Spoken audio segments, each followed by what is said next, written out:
Hi, everyone. Welcome to another Liticast here. This is absolutely my favorite Liticast episode by far because we have some returning guests. We have some new friends who are joining us here today. I'd like to welcome everybody to our first legal marketing roundtable.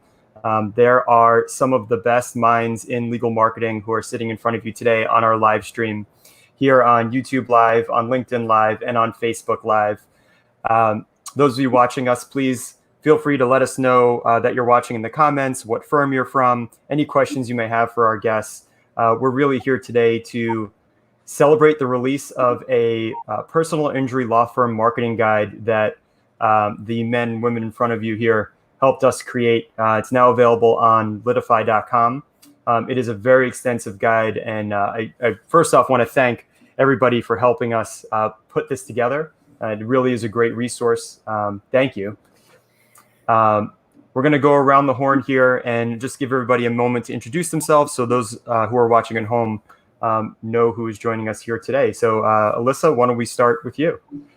Yeah, Alyssa Esker. I'm the Director of Marketing at Crisp Video Group, where we focus on creating compelling stories to tell lawyers' unique value proposition and transformational growth with our coaching programs. Excellent. Chris? Princis. Yeah, hey guys. Yeah, hey John, thanks. Good to be here. Hey everybody, Chris Princis, Consumer Attorney Marketing Group, aka humbly CAMG, full service marketing agency, everything from creative, full scope media buys, intake, contracting, and medical records. So happy to be here. We're going to continue clockwise. Chris from Rankings.io. Yeah, Chris Dreyer here, CEO and founder of Rankings.io. So we only do SEO and we only work with personal injury law firms. So pretty niche here, but that's what we do. We help personal injury attorneys with the search engine optimization. And I'm Gyi Tsakalakis with AttorneySync. Do digital marketing for law firms. I'd say search is definitely our forte, but we also offer some other services as well. Great. We have Dave Thomas from Law Tigers, who's joining us as well. We're going to see if we can bring him up on screen. Dave, can you hear us?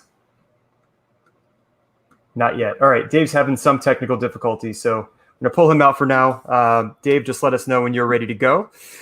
As I said, we are here to talk about some of the topics that we covered in the Personal Injury Law Firm Marketing Guide. For those of you who have not yet seen it, you can see the link I pulled up on the screen here. It is extremely extensive, and we talk about a lot of different topics. The subject matter expertise that those who are joining us here today brought really make this a comprehensive guide. So if you're looking to accomplish your marketing goals at your firm, I would look to this guide as a resource for that. I'm going to pull it up on screen here so that we could take a look at the guide. And you can see our contributors here. We've got a nice table of contents that will allow you to jump you through the guide to whatever section you want to get to. You can also download a version of the guide right at the top. But this is really where I want to start our conversation with, which is what is the role of marketing and what are the goals that a firm would be looking to accomplish with their marketing? We've got three that we listed out here. We've got building your brand. We've got getting in front of potential clients. We have growing your client list and your overall legal practice. So let's start with that. You all get a lot of different requests from your clients as well as potential clients. What is the main goal that you hear presented to you when you're presented with the potential engagement to work with a firm? Yeah, guys, I'll jump in. I think there's no wrong, from what we're seeing, there's really no wrong answer here except not doing anything. The market, the media market remains very opportunistic with the buys. Some very niche things we're seeing though are, if you're looking to dive into mass torts, whether you're looking to expand diversify your investments into mass torts, or if you've been at it for a while and you really want to double down and build your inventory, great national buys there and some great mass torts that are active right now that make for a great investment. On the single event side, obviously auto now with people hopefully getting out and about a bit more. And as that climbs, there's going to be some opportunity there. And obviously, nursing homes for folks that are looking for nursing home cases, that's an unfortunate but a very active practice area now. And then COVID-related business issues, bankruptcy and insurance issues there. So that's what we're seeing on our end. Looks like Dave has made it in. Dave, can you hear us? Dave. Dave. Yes, I can hear you. Sorry about the delay, guys. Thank you for joining us. You want to take a moment and just introduce yourself before we continue on with our panel here? Absolutely. Dave Thomas with Law Tigers, VP of Business Development. Law Tigers is a niche marketing motorcycle program where we specifically focus on motorcycle cases for our firms stretch across the country. It is supported by a mixed marketing strategy, which consists of traditional advertisement, digital advertisement, and also grassroots that you'll hear a little bit more about on today's discussion. Thanks for having me. Yeah, thanks for joining us, Dave.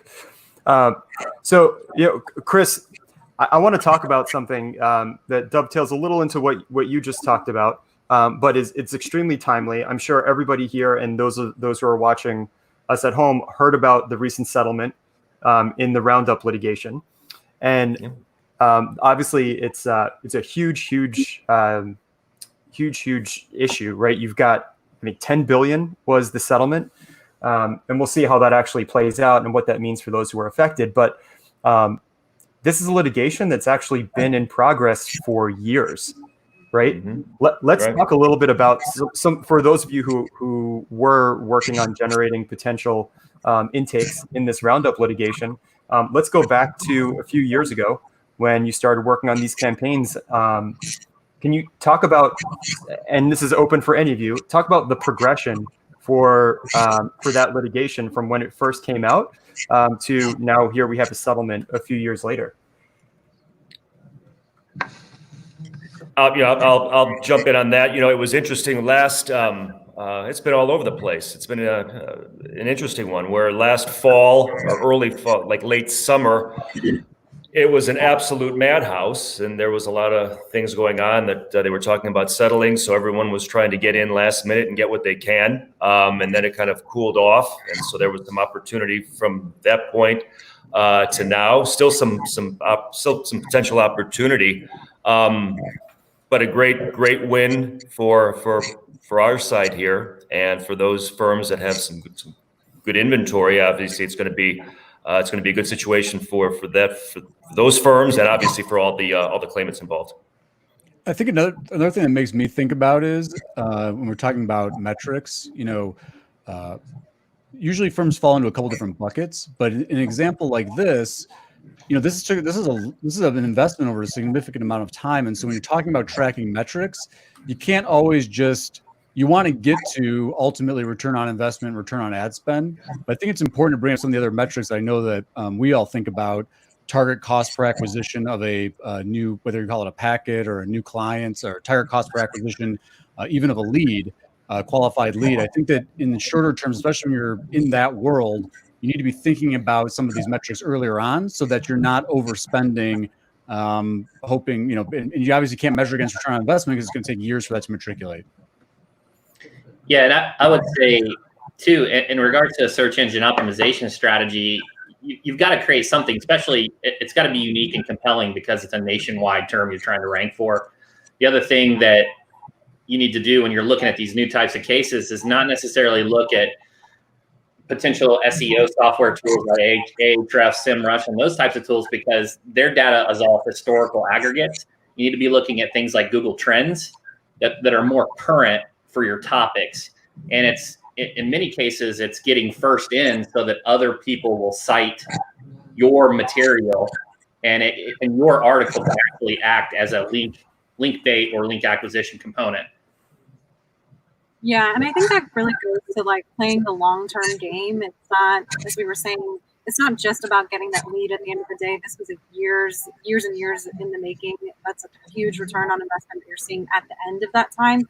But if you didn't get ahead of it early enough, nobody's going to know who you are. So that awareness piece of making sure that people know who you are at the beginning so that you are the first to come to mind as this draws out and continues to do something. that's what I think a lot of law firms don't always think about, is that long-term play. And that's what we really coach on here at Chris Video Group, is making sure that you're the ones that people think of at all times, because they may not be ready. Because again, this was like something that dragged out for years, but you want to be the first to mind when they are ready and when things do get settled. Yeah, it's definitely something you have to think about early on and decide, is this something that I want to invest in or not? You see kind of two different paths that firms take. They either choose a specific litigation that they're going to buy into.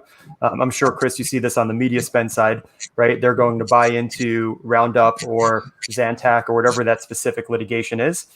And maybe on the SEO side, it's more about other Chris. You probably see firms building up the brand of their website, right? Preparing to have a much more broader reach so that they can kind of touch any of these different types of litigations as they come up, and positioning their site to be able to take advantage long term. So this is, I think, a good opportunity to talk about how the various tactics that you all have specialties in work well together.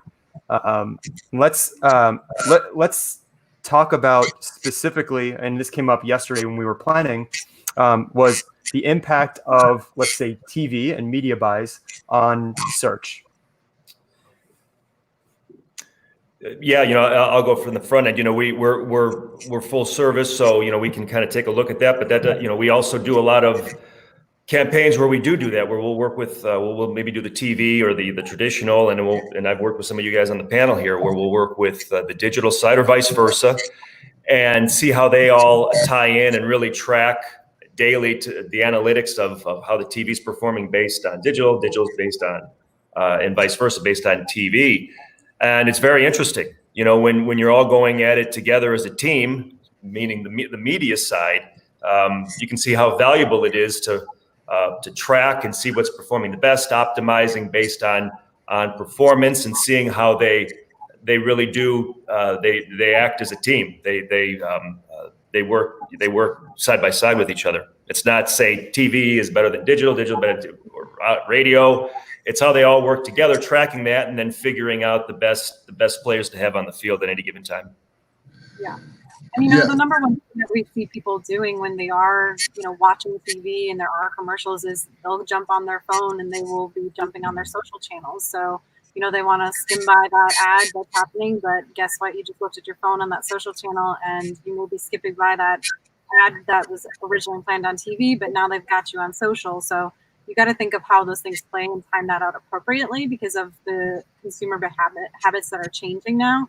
Because it is the number one thing that people will do while they're watching TV, is there's just no attention span to just sit there and wait for a commercial to finish up before their show, or they just skip through the commercials completely. So if they're going to look at social, you got to make sure that you're there too with the same message.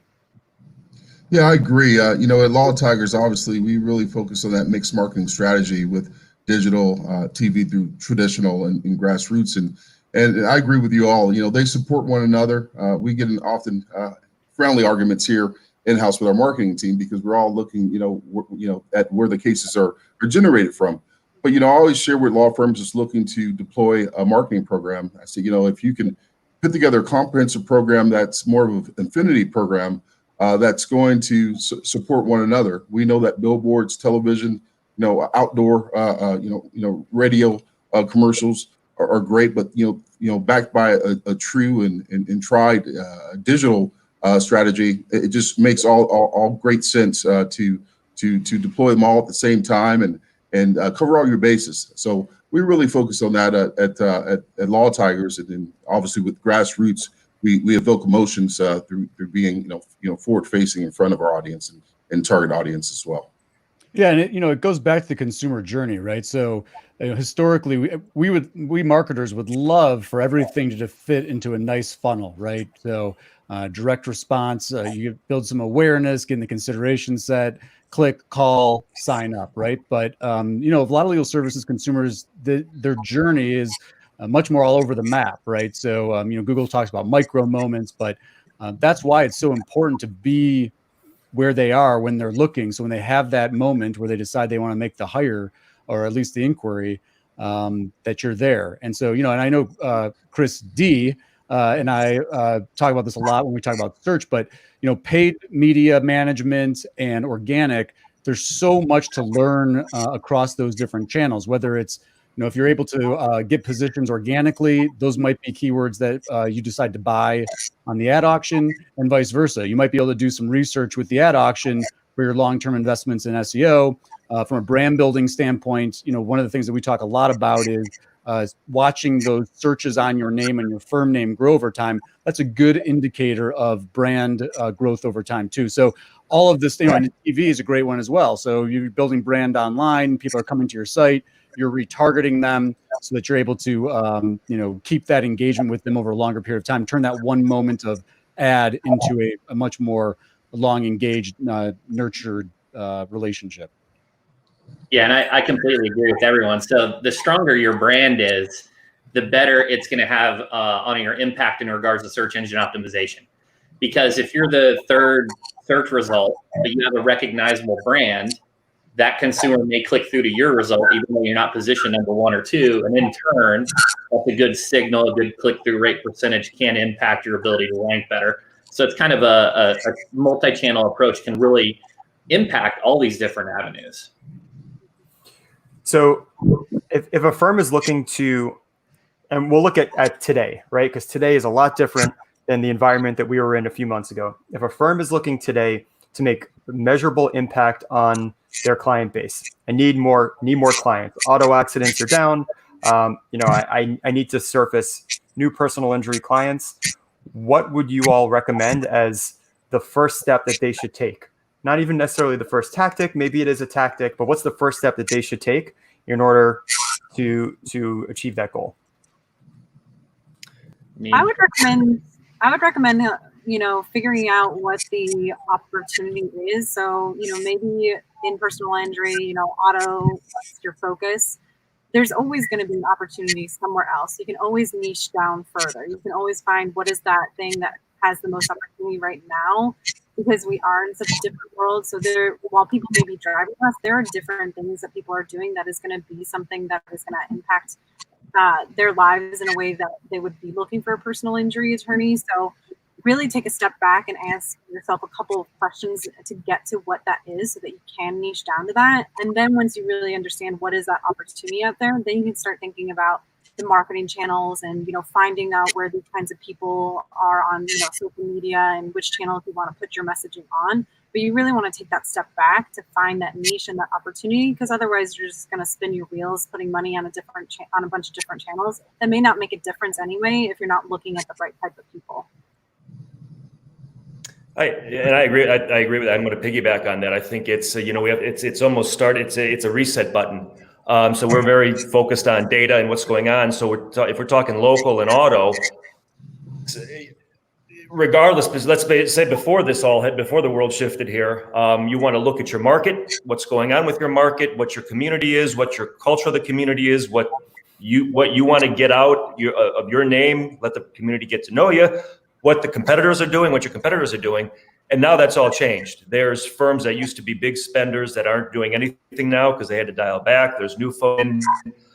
Something we're doing is we're tracking. And again, it's, we were just talking before we got on here how, we're all in different communities and different phases of the opening. Texas is now delaying. So we're tracking mobility indexes through some analytics from Google and from Apple, and then overlaying that on campaigns, and then tweaking, adjusting, optimizing based on where our clients' communities, where they're based, and how that mobility looks for each of their communities. Yeah, that's very helpful. And, what you guys shared is spot on. Right now, I think I shared this early in the week when we huddled really briefly. Now, it's not time to just focus on surviving. It's actually, time to thrive. And so collectively, you have to kind of, look at your opportunity through any, change in atmosphere as COVID-19. We just talk about that a little bit. It presents a really huge, challenge negatively from outlook from most firms across the country.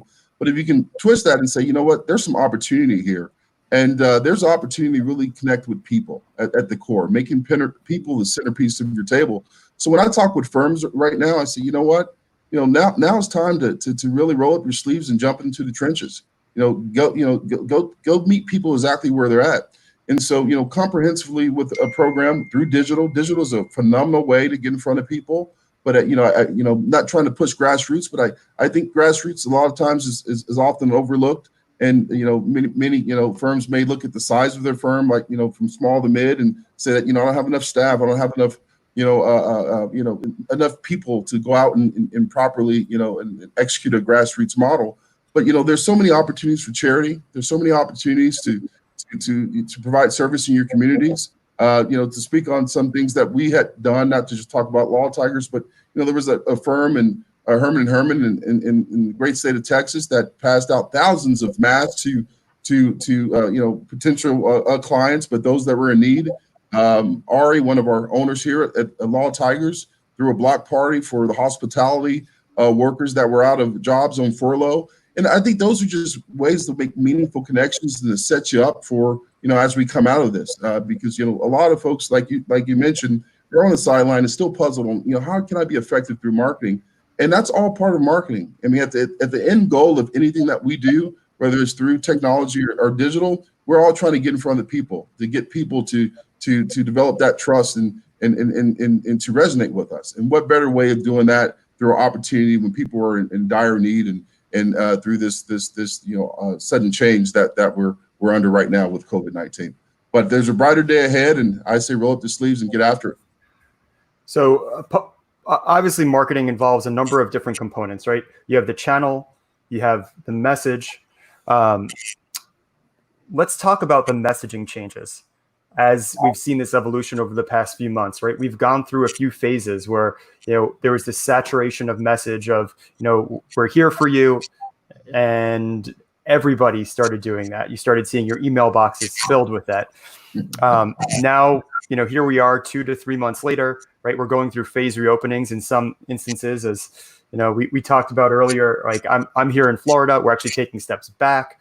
How can a firm navigate through like the immediate reality that a prospective customer is living in and evolve their messaging? And what has been some of the messaging that you have seen be effective and some of the messaging you've seen be not effective? Alyssa, why don't we start with you? Yeah, I think it really goes back to what Dave was saying. What I've seen be effective is not completely changing up what your message has been, but strengthening it with who you've been to your community, because this time has been the place where people are coming together. And if you're not a centerpiece in your community as an attorney, you're not really doing your job at the end of the day. And so you really want to strengthen that message of and making sure that it's not the same of like, we're here for you. Like that's an empty promise at the end of the day, unless you're actually there for you. So stand up for what you're actually doing and, put your money where your mouth is, really, essentially. And that's what I've seen be most effective, is not just that we're here for you, but here is what we are doing in the community. Here's what we've been doing in the community. And here's how we're going to continue to do that in the community. Because like we've said, this is not the time to like roll over and die. This is the time to like really roll up your sleeves. Yeah, and I would just piggyback on that and just kind of giving some tactical specifics. It's the same kind of concept that's already been described, but maybe you buy lunch for healthcare people in your community. Maybe you buy for first responders, and then I think also finding ways to weave that into your social media campaigns and get some visibility for that. It's really effective, and it also can be really simple, right? So if you're on a more limited budget and you don't have the budget to go out and go big. Hosting Zoom meetings for people in your community, leaders in your community, because remember, networking and relationships are still a huge part of building great referral sources and engaging your audience. And so if those things in face-to-face don't exist for you now, hopping on a call, hosting a lunch, maybe you're hosting a remote lunch via Zoom, stuff like that. People love that stuff and it endears you to them. It shows that you're doing in a community, you're doing well by doing good, as they say. And so I think focusing a lot more of your time and effort on those types of things really goes a long way. And sometimes that stuff gets picked up by the local news. So it's a great PR opportunity as well. And it's the right thing to do. And so, a lot of the, it's funny in some ways, it's stuff we should have already been doing, right? And so I always tell people, it's like, yeah, as much as things have changed, they're really the same. It's just an acceleration of that. So empathy, gratitude that you're able to open and serve and help people. Those messages really need to come through, always, but more so now than ever. Yeah, I'll say one more thing, kind of piggybacking off of what Gyi said is, it's engaging with your community, with who you're congregating with, to be more likable, because many individuals were afraid of what was going on, and they may have deferred action. So I think a lot of us are seeing busier times now because they were still a potential client. It wasn't that they weren't going to be a client. It's just they deferred action. So you need to be engaging more with your audience from in awareness, engagement, consideration, more in that middle of the funnel, to be known and memorable. Yeah. Yes. As far as, go ahead. I'm sorry. Dave, go ahead, man. No, please. Thanks. Just as far as messaging, we've had firms, and we kind of talked about this in our pregame. We had firms that wanted to change up their messaging and kind of go along with the times, and that worked great.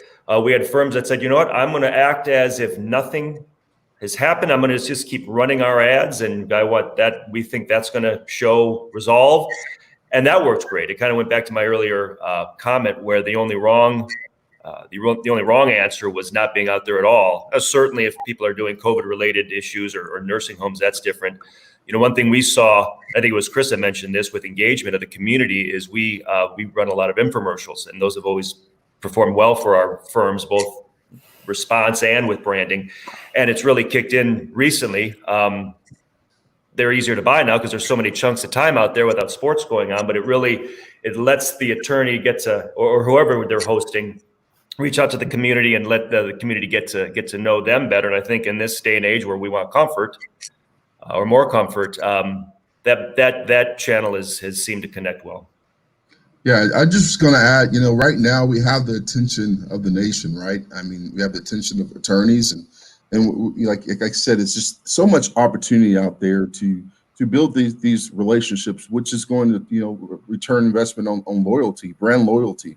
Obviously, we're not doing it for business, but we're actually doing it out the goodness of our heart. And there's opportunities for firms stretched across the country to partner with first responders. I know many have done so. I see the information on social media platforms, and I applaud those efforts, because they are the front line in the trenches every day, and from your police officers to your firemen, your nurses, and again, you can take that and bring it online to some of your social strategy.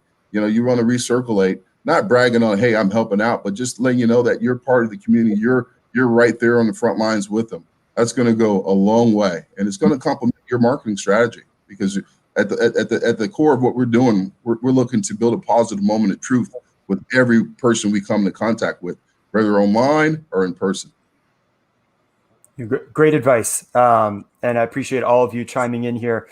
For those of you who are just joining us live, we're here with Alyssa Esker from Chris Video. We've got Chris Princis from CAMG, Chris Dreyer from Rankings.io, Gyi Tsakalakis from AttorneySync, and Dave Thomas from Law Tigers, who all helped contribute to the personal injury law firm marketing guide. If you haven't already seen it, there's the link on the bottom of your screen. Be sure to check it out. It's extremely comprehensive. It goes very much more in depth about a lot of the topics that we're talking about here today. I want to take a moment here and just remind everyone also, please post in the comments any questions that you may have for our guests here. We can talk about anything that you read within the guide, or if you have a specific subject matter question for our experts, we'll dive in. So let's talk about some actionable things that firms can do. And I know you all come across a number of different firms in a variety of different practice areas, but we're going to go around the horn here, and I'd like to hear a low-hanging fruit opportunity that you see firms can get a quick win on that maybe they are not necessarily taking advantage of. Dave, why don't we start with you? Low-hanging fruit opportunities. I go back to the community. A lot of what we do is a lifestyle kind of style practice when we're amongst writing communities. We all have our offices. Some are back in offices. Some are still working remote. There's many associations, programs locally that need meeting rooms and meeting spaces. One thing that we've done is we opened up our doors for those purposes. And it's just, once again, it's a nice way to connect with with the people that we serve, the people that we protect, right? The people that they're probably going to call on us in the next upcoming months or following year. So what I mean by that, just elaborate on a little bit. You have your conference room, or you may have your facility. You can open up to them for a meeting space. There's, like I said, association groups that are in need of those type of resources. It's just thinking outside of the box, and once again, it goes a long way in establishing these meaningful relationships that we're all in seeking for. So I think that's a low-hanging fruit opportunity for you. Yeah, no, that's a great one. Gyi, I'm going to toss it to you. My big one, and I've been talking about this one for forever. A lot of plaintiff lawyers have the, especially if you've been practicing for a while, you've got a list of contacts, whether it's former clients, current clients, colleagues, referral sources. And so many of those contacts just lie dormant after, especially the clients after representation. Like, this is a great time to reach out to them, just check in. Hey, how's it going? Just want them to see how everything's going with you. So whether you're using a, client relationship management tool to automate some of that, but getting out there and reconnecting with people that maybe you haven't been connecting with, I think this is a great time to do that. Building, custom audience campaigns with those email lists. And again, this isn't the free consultation messaging. This is the empathy, gratitude, what I'm doing in the local community, charity work that you're doing. Highlight all that stuff through your custom audience buys.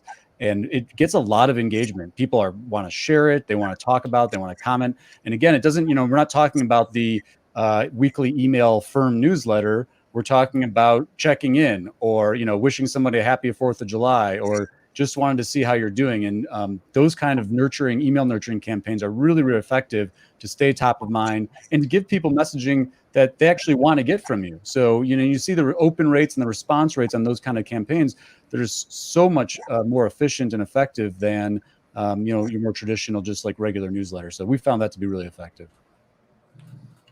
Alyssa?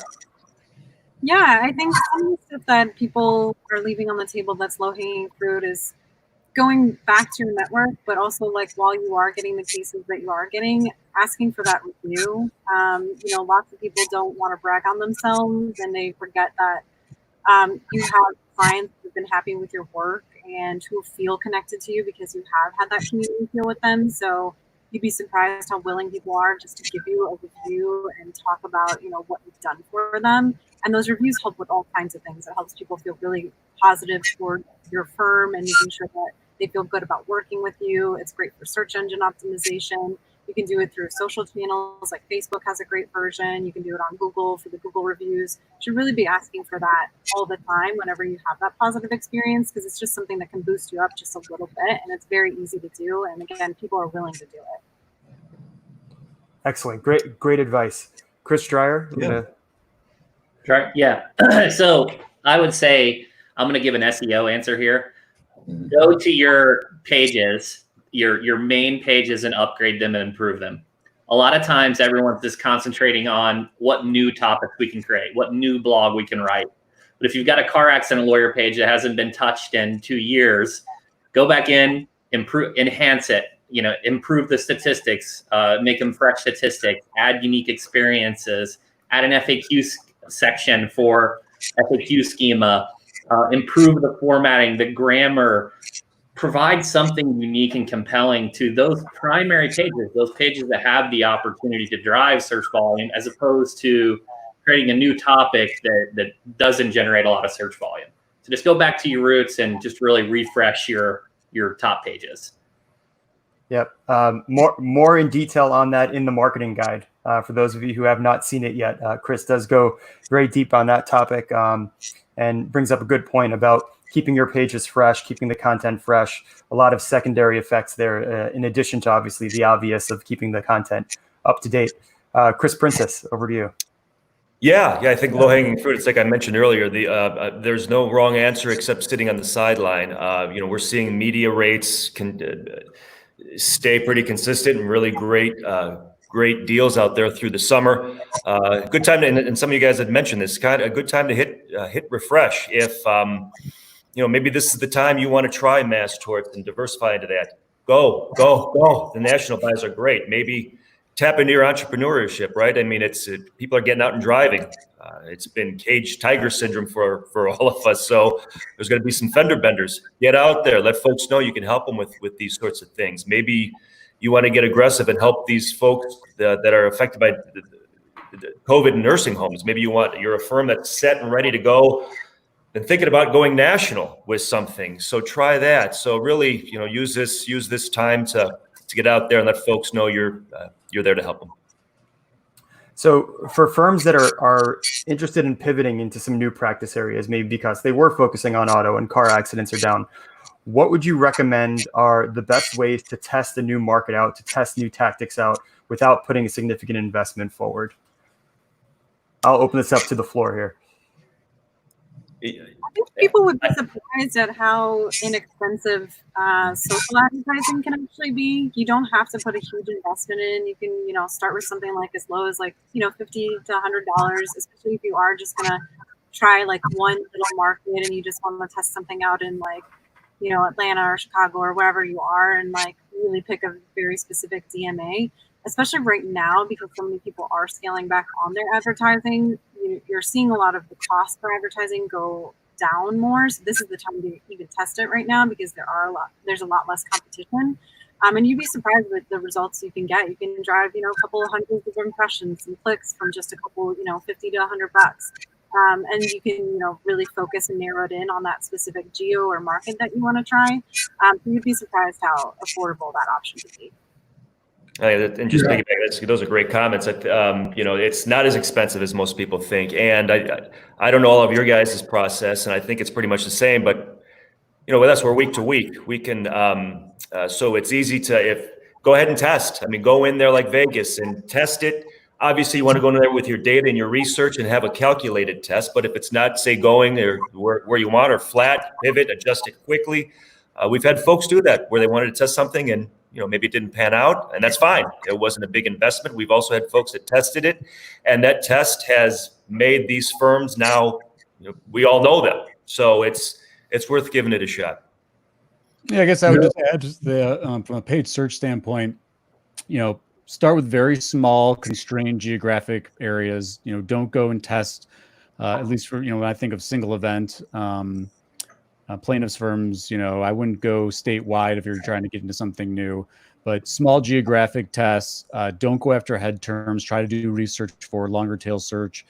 Those terms tend to be less. And, as Chris P mentioned, the same thing is true in search, is that in some areas, some of the major players have pulled out. And so the cost per clicks are down and the buys aren't the same. And so it's an opportunity, if you can find those opportunities, that you can get in on the cheap. But I think I'd go back to anything you're testing, make sure that you're also being holistic about it. So I think people love this idea of throwing some money at a test, but then they lose sight of well, if you're going to use a paid search test, make sure you're doing an email drip campaign behind it. Make sure you're doing retargeting with it, because it's not an apples to apples comparison to compare a campaign that's, an integrated campaign with something that you're just throwing some money on paid search and then concluding it didn't work. You might lose the forest for the trees with that. So I'd just caution you against that. But, small geographic targeting, longer tail search, listen to the conversations that people are having. So, one of the things that we love to do is if you're doing intake calls, even if it's not a qualified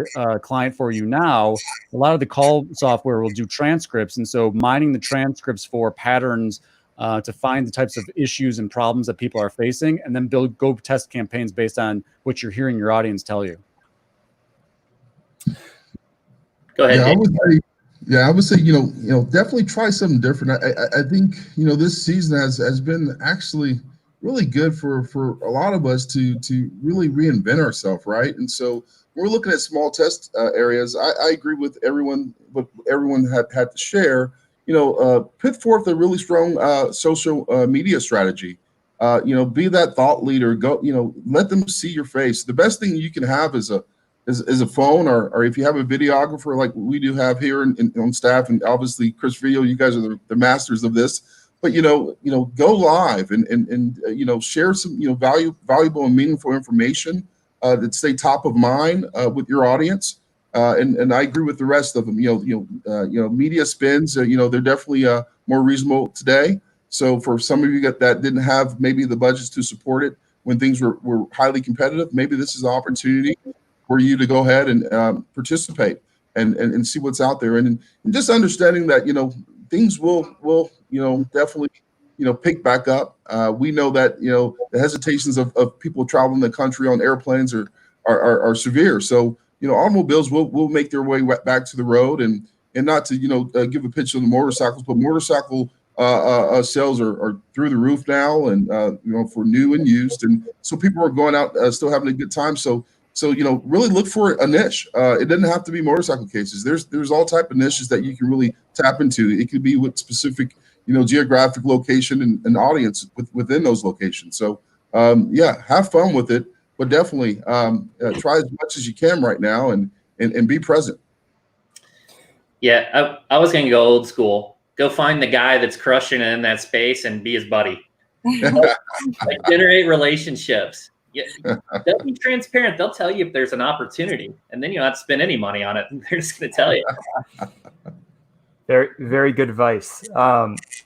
Obviously, if your budget is somewhat constrained and you are looking at getting into a new market, or you are looking at trying a new tactic, you need to make sure that you actually have the mechanisms in place to track the effectiveness of whatever it is that you're testing before you actually go out and test. Right? We talked about different ways that you can go about using that budget, but I think it's really important to make sure you have the proper baseline. You have the right technology in place. You have the right reporting in place. Your team understands what the goals are. What are the KPIs that you should be tracking from that test, and that you have them in place before you actually start that spend. It's really not difficult. Sometimes it's as much as a conversation, especially if your budget is small and you're going to manually review the effectiveness of that campaign.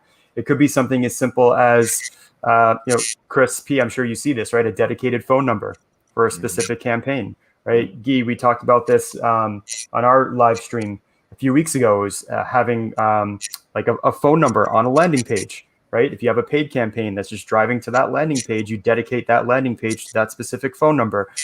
Making sure you have accurate Google Analytics tracking if you're doing digital campaigns. Putting something as simple as a UTM code at the end of your links on social media. These are things that, as you're evaluating these new channels, these new mediums for your firm, just make sure that you don't just say, all right, I want to go, and you throw money at it, and then you look back and you're like, I can't even tell if that actually worked. So think about that before you actually dive in. But there are a variety of different ways, to echo what everyone said here, that if you have a limited budget and you're trying to test out new channels, new practice areas, that you can go about doing so. Now, everyone here obviously does not work for directly for a law firm that you are generating cases for, right? So you work with other law firms and you help them build their marketing. I want to talk about working with an agency or with a partner or a media buyer versus doing that in-house, or a hybrid approach of working with an outsourced team and an in-house team. Again, opening this up to the floor, but kind of what's the way that firms should be looking at approaching, should I hire internally, or should I go out and find someone who really has an expertise in a specific subject matter and having them help our team on the marketing side? Well, at Law Tigers, I'll go ahead and begin. At Law Tigers, we're unique. Actually, we fit in that category, John. We do drive cases to our firms across the country, and so we're a full service marketing firm in-house here. But to kind of answer your question, when I'm speaking to law firms, it's all about the right fit for both of us, and I think you should vet to some of the information that was shared earlier, to make sure that we have a comprehensive plan in place and that it is set to a results-driven process, and that we can track that data. At Law Tigers, we're highly analytical, and we track data even for our grassroots section. For example, our market managers that's out there at dealerships and tow companies and parts stores. I mean, we actually track everything from products that's being placed at these locations to who it receives it. And so I just say that, make sure that, the numbers and the data is there to back up, the opportunity to partner with these folks, because at the end of the day, we want to be effective. We want to drive value. And I think all of us here, we offer that. And so when vetting vendors to partner with, I think that's most important, that they do have a data-driven process that's going to drive results for you. Yeah, I would just add too, the excuse me, we get this question all the time about, should I build my own team? Should I work with an agency, or should I do some kind of hybrid? I think one of the important things that always comes up is make sure you're making an apples to apples comparison, because comparing an agency, especially an agency, if it's a full service agency or even if it's a specialist agency, what your person doing in house, some of these skills and some of the software that they have, the tools that they have, the access to data that they have, it's not fungible. You can't just say, oh, I'm just going to, we certainly know this in the SEO world, like hiring someone to do SEO in-house to update title tags is not the same thing as something that Chris is doing if you're doing comprehensive link building campaigns. And at the end of the day, my experience is that the best relationships we have with our clients are ones where we have internal people at the firm who are engaged in the process, whether it's a lawyer or a marketing director that works with the agency. So having both, but some of the firms I've talked to, they are inclined to build the whole team in house. They want to hire a TV media buyer, they want to hire an SEO person, a paid search media manager. Just make sure that you're lining up all of those different skill sets and the salaries and the bandwidth that it's going to take, because oftentimes you find it's actually ends up being cheaper to do the apples to apples. If you're building the same team as what the agency provides, it's cheaper to work with the agency than it is to build the in-house team. Not always, and you got to find the right people. But back to what Dave said too, it's really, really important that you define what success looks like at the start. So what are my KPIs? Are we going for a target cost per lead? Are we going for a target cost per client acquisition? Let's have those conversations. Let's build a forecast, and then let's see how we do over 3 months, 6 months, a year, depending on what the campaign looks like. Yeah, I think there's some real opportunity there. We're full service, so we'll take the entire marketing strategy and work with firms, and we do a lot of collaboration. And so what you guys were mentioning, a lot of times it's finding out what they want to do, and then maybe if they're in-house or they have another agency, what isn't that in-house or that agency doing, and then bringing on when maybe a strength is for us. We do this a lot where folks have a complete in-house team to handle the local. But they want to expand nationally to a footprint with mass torts or maybe a national mass tort. And they bring us in and we collaborate. Some of our best clients we've been with for years, where we're working with their in-house team and we bounce ideas off of each other. And like what David started with, it's getting to know the firm, what's going on, and then seeing where there's value, where everyone can, in the end, just help the law firm do the best job to reach the folks that they want to find and help.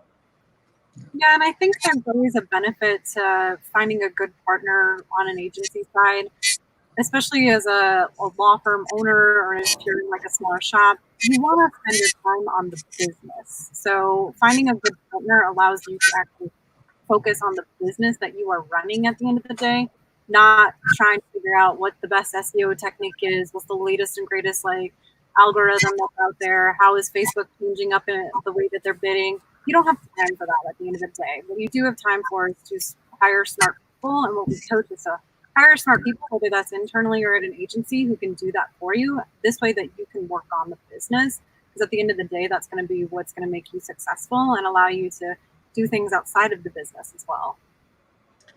Yeah, I would say too, if you don't understand a particular marketing tactic, it would definitely be worthwhile to work with an agency. Just because if you work with a great agency that's transparent, there's going to be a knowledge transfer. So you'll be able to possibly bring that in-house in the future, but it's a lot harder to ramp up at the very beginning if you don't have that base of knowledge. And I 100% agree with Gyi. It works really well with a hybrid type approach where you have an advocate for the firm and someone at the agency. You can dial in on the goals. They can do certain things that the agency has difficulty doing. For example, content. Everyone has unique experiences. Every location is different. Laws are different. All those types of circumstances. So that's a really good hybrid approach, is to have maybe content in house. But it also allows you to test the waters. And let's talk about this from an emotional standpoint. When you hire an employee and then you have to fire them, there's an emotional toll. Nobody likes that, right? But if it's a vendor strategic partner and they're not hitting their goals, see you later. Go get a different one. That's a You great know, point. there's an emotional component when you're hiring a full-time employee. That's just a different way to consider the options. Yep. Yeah, before we move on, John, I think it's something. There's a nugget here as well that all of us vendors, we love working with in-house marketing teams, which is just an extension to their team to add value, right? But also, when you're looking at, if I'm an attorney at a law firm, one of the partners, we actually partner with firms across the country, all of us here, and so we have national buying power. So that's something to really think about as well. That we can drive down your cost, the savings on our side and extend it to you. So, I always share, because we get a lot of pushback by, why should we promote your brand? I can start my own motorcycle practice. And I said, well, I'll help you do that. I'll give you some information, but I can guarantee that it's going to cost you a whole lot more than partnering with us. And it's because, obviously we've been at it for a while and we have national buying power. We buy across, 47 markets in 35 states. And I know all of you guys have customers across the country. So we're able to extend that savings to the law firm. So that's an important nugget to take away from this discussion as well. So I've got my 3 takeaways from this discussion, which I thought was great, is that if you need quick scalability of a team, it's very difficult to do that in-house. You can work with an agency to do that. If you need to quickly expand your subject matter expertise and bring on whether it's a new channel, new tactic, you can work with an agency for that. And then Dave, good point on buying power, right? The working with someone who already has those established relationships and negotiated agreements to help drive your costs down. So great points. Great points. Let's talk about what the future holds. We do have some of the best minds in law firm, specifically PI marketing, here with us today. I'm sure you all have your thoughts on kind of where the industry is going and what are some of the things that are coming in the near and long term. Let's talk about what law firms should be looking forward to and where should they start thinking about potentially budgeting some money to make an investment on in the future. Well, I'll go ahead and jump on that. I go back to people. Right now, it's more important than ever to build these meaningful relationships. And I know I repeat this over and over again, but let's just be honest. Before COVID-19, things were just humming along, right? And we, as we get busy, caught up in our days, some of our less genuine activities and they were kind of overlooked. So right now, be as authentic as you can be. Tie yourself to the communities that you serve. They don't just want to see your billboards. They don't just want to see your digital retargeting ads. They actually want to see you. So, there's opportunities out there. I mean, it complements, one another. I mean, when you look at a comprehensive digital strategy along with a traditional chat strategy, it is complemented by actually going out there seeking first, right? Understanding what your community needs. So when you invoke that level of emotion, people are going to believe you. And we know that, it's the old age, golden rule that people do business with people they like and trust. How are they not? I mean, their ability to trust you is going to come from you listening to them. So take advantage of that opportunity. Grassroots or community relations, however you title it, it has to happen for you to come out of this strong, but also have a backing of your brand awareness, recognition, and most importantly, the connections that you're able to make in your local communities that you serve. Yeah, my crystal ball is not that prognosticating. I think we're going to see an acceleration of a lot of the trends that we already saw. I think that firms that are well positioned, they're in good cash positions, are going to have great opportunities because I think that sadly there's going to be a lot of consolidation. I think there's going to be a lot of firms that are going to close up. I think you're going to see that across many industries, and certainly in legal is not going to be not impacted by that or unimpacted, something like that.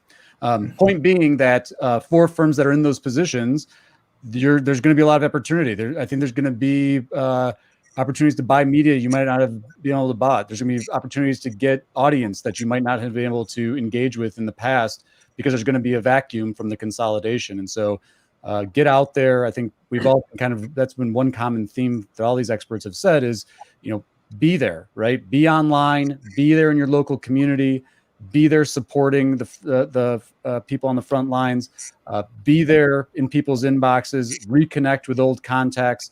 not the time to, lock yourself in a room and hope that we come out the other end of this thing unscathed. You've got to be visible more so than ever. And again, there's a lot of opportunity because there's going to be, I suspect we're going to see a lot of consolidation. Chris P., you want to get? Yeah, I think to what these guys are saying, and obviously being sensitive to, there's a lot of firms that are going through a very tough time now, and obviously best of luck, but for the firms that are fortunate enough to be in a position like you guys were saying, go. It's unbelievable what's out there, especially, all the way through the summer. You can double down on what you're doing. You can hit the reset button and try some new things. There's really, again, being sensitive to the situation for the firms that are in a position to do this. Go today. Really a lot of opportunity. Yeah, my thing is, there's no overnight successes, or there are very few. So it's going to be consistent effort compounded over time. So just pick a channel that you enjoy doing, whether it's writing, audio, video, and do it. I would say, in terms of tactical, something that's really growing recently is a podcast. It's a good way to get your foot in the door to a lot of opportunities. And you can transcribe the content into written. You can record the video on Zoom or on live like this. There's just a lot of opportunities. I can't really look out much further than a couple of years just because of how fast technology changes. But I would say just do something consistently over time. Yeah, I would say, it was kind of already going this way, but even more so. But anything you can do with technology that's video or audio focused is definitely going to continue to increase with the attention span. We launched a podcast, The Game Changing Attorney. That was something that people all of a sudden have a lot of attention for. People are going to get used to that, and they're going to continue to do that. So I think taking what is going to be what people have been doing and knowing that that's going to accelerate and that's going to become a part of what they would naturally do moving forward. So video, audio definitely are going to be things that are going to continue to accelerate. Yep, absolutely. Be where your customers and your potential customers are. To Chris's point, repurposing content, extremely valuable. Something like what we're doing here today, this live stream, it took nothing other than us, talking to each other beforehand, and, we get live, we produce a great piece of content that adds value. Then that content gets repurposed in a variety of different ways. It goes to a podcast, it goes to a written recap, it becomes social media video snippets. It's not an expensive endeavor for your firm to take the first steps into doing that. The platforms that are used to live stream are free, right? Instagram Live, Facebook Live, LinkedIn Live, YouTube Live. Literally, you can pick up your phone and you can start broadcasting and you can start creating content and then figuring out different ways that you can repurpose that content and put it on the channels where your prospective customers may be now and into the future. A theme that we talked about here today that I think has echoed throughout the entirety of the conversation is work on your business, right? Yes, you need to work in your business, but you need to focus on working on your business and positioning yourself for the long term. You need to have data. You need to understand what's going on with the variety of different marketing efforts that you are working on, whether it's in-house or with an agency. Set up clear goals. Make sure that you take action to track those goals before you actually start spending dollars. And that you track along the way so you can make intelligent decisions. We talked about pivoting quickly in the variety of different ways that you could test small amounts of budget and see what's working and then double down if things are working well. And there was a strong focus on empathy and being transparent. And the fact that you have, again, some of the best minds in legal marketing here today sharing, their thoughts and insights with our guests. It really shows what you can do from a marketing standpoint by just getting in front of your audience, right? Show who you are, put people to your content, real people who are part of your organization. As Dave said, put them boots on the ground, meet the people in your community. I think everybody here talked about some charitable efforts and how you can show that you live in a community, your employees work in a community, you're a part of a community that your customers and prospective customers are a part of. So doubling down on the places where you live and where you work. And then there's a variety of different channels and such to do that. So I want to thank all of our guests for joining us here today. Before we sign off, just quickly, if someone wants to get in contact with you or your organization, we're going to go clockwise here, starting with you, Chris P. How can our guests get a hold of you and CAMG? Our probably website's easiest, CAMGINC.com. And I'm old school. You can give me a call, area code 312-361-7003. Thanks, John. Thanks, guys. Yeah. Chris D. Yeah, just if you need help with SEO and you're a personal injury law firm, just go to rankings.io. Excellent. Gyi? Yep, AttorneySync, AttorneySync.com. I'm also waste a lot of time on Twitter, so feel free to look up my really long, weird name on Twitter and shout at me. You are on Twitter a lot. I can vouch for that. Dave? Yes, if you're looking to diversify your practice with a motorcycle niche program marketing practice, you can reach me at dave@lawtigers.com, dave@lawtigers.com. And if you just want some tips and advice on marketing outside of motorcycle cases, I would love to hear from you as well. We're all one family and we're here for one another. And it's our goal to make you better. Yeah, always happy to connect with anybody and everybody. You can visit our website at crispvideo.com. That's CRISPVIDEO.com. You can also reach out to me at 770-710-7757. And we do all of your video marketing. And if you're looking for some ideas on transformational growth, we've got a great coaching program as well. A lot of the topics we talked about here today are explained in detail in the guide that those who are here with us today on the panel actually helped us create. So you can see the link there on your screen. If you have any questions about how Litify fits into the bigger picture, as far as tracking your marketing, return on investment, full funnel tracking, now you can leverage the data within your practice management platform, such as Litify, to really amplify and grow your firm, please, you can reach out to us, litify.com. Again, I want to thank everybody for joining us here today. I want to thank our panelists, both for your participation in this live stream, as well as for helping contribute to the content in the marketing guide. This has been a great Liticast. We actually had a great sustained audience throughout the entirety. So this was fantastic. Those of you who would like to interact with some of our panelists here, we do have a Slack community. So if you go to litify.com and click on Litiquest, you can join our Slack community, interact with other firms, talk about different ideas. It's a great place to meet and network. Really want to thank everybody for joining us here today. And until next time, we'll catch you on Liticast. Take care, everybody. Thanks, John. Thanks, guys. Thanks, guys. Thank you. Have a good one. Bye-bye.